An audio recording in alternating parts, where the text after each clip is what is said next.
Can you please share with us about some of your childhood memories? The background that I share as childhood memory is from an Anglican home, very scripted and very strictly adherent to what is the common prayer book and its allied disciplines.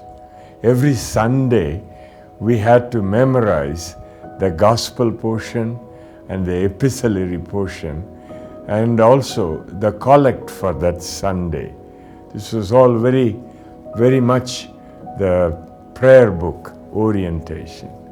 And lunch will not be served if we didn't memorize that Sunday's portion. And most of the while we were counting the number of verses that fell to that Sunday, so that if it's long, it's tedious. If it's brief, thank God for it. But we were brought up in that scripted Anglican home tradition. Scripture was priority and it was honored. Prayer was a regular course of the day event. And that's how I grew up as a child. Can you tell us something about your Amma's commitment and how it impacted you? Kindly explain the uncommon things which happen at your home. Well, my mother widowed early. When I was four plus, my father died. And that was a tremendous breakage of events for my mother. And she had to go back to school to put together what they called a group certificate that will earn her chances in the world of employment to be a teacher. So what was totally unexpected fell to her. And with much tears, my mother forged ahead. She was a very determined, disciplined person. And she was a strong believer. And every time things happened that she couldn't explain, she went on her knees to pray to God. And she would take me down with her because I was the main reason for her to sustain existence and plan for a future. So I learned to pray with tears also. And my mother was a great source of the beginnings of faith within me. Do you have something to say about your early calling? My mother felt that she had yielded me to God's hand at birth. I suppose quite a few mothers in Tamil Nadu do that the child that opens the room is a child that they will place at God's hands. So she dedicated me for the ministry of the Lord's service. And she told me that when I finished high school and I got ready to go to college, my mother took me to the altar of the church where we worshipped in Fort in Trichy, Christ Church, and knelt at that altar, thanked God tearfully again for having made it possible for her to see me mature to qualify to enter college. And then she turned to me and asked me, when you were born, I dedicated you for the service of the Lord. Will you now consider preparing yourself for ministry? I told her, Mother, you didn't consult me at that time. And you can't impose on me a commitment in which I didn't participate. You made the decision, and now you're expecting me to follow through. It was a big disappointment for her. All that she could say was, be careful, God is listening to you.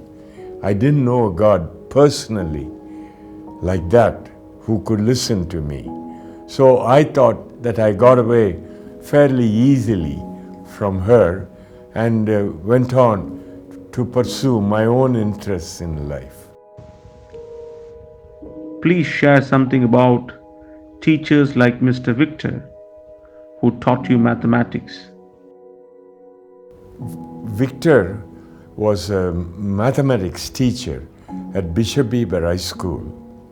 The quality of that kind of personalized attention I had never encountered until then. I had been sent to another school which had a different persuasion, and the personalness between the teacher and the pupil was totally absent. Here in Bishop Heber High School, when my mother was complaining to Mr. Victor about my lack of interest in mathematics, he said, "You send him to me." He called her Akka. He said, "Akka, send him to my house. I'll take care of him." So I went with a pad and a paper, and pencil, everything ready to be taught. The first thing Mr. Victor did was he made me sit down and brought me a very fine Murugal thosai, and he said, "You eat this." Now that blew me off. I didn't think he's going to treat me like that. So I ate the thosai and got myself totally softened toward Victor Mullins. That was his name. And he had access to me so completely that learning mathematics was not a problem at all. Whatever Victor said would be true, because Victor had won the credibility to my life.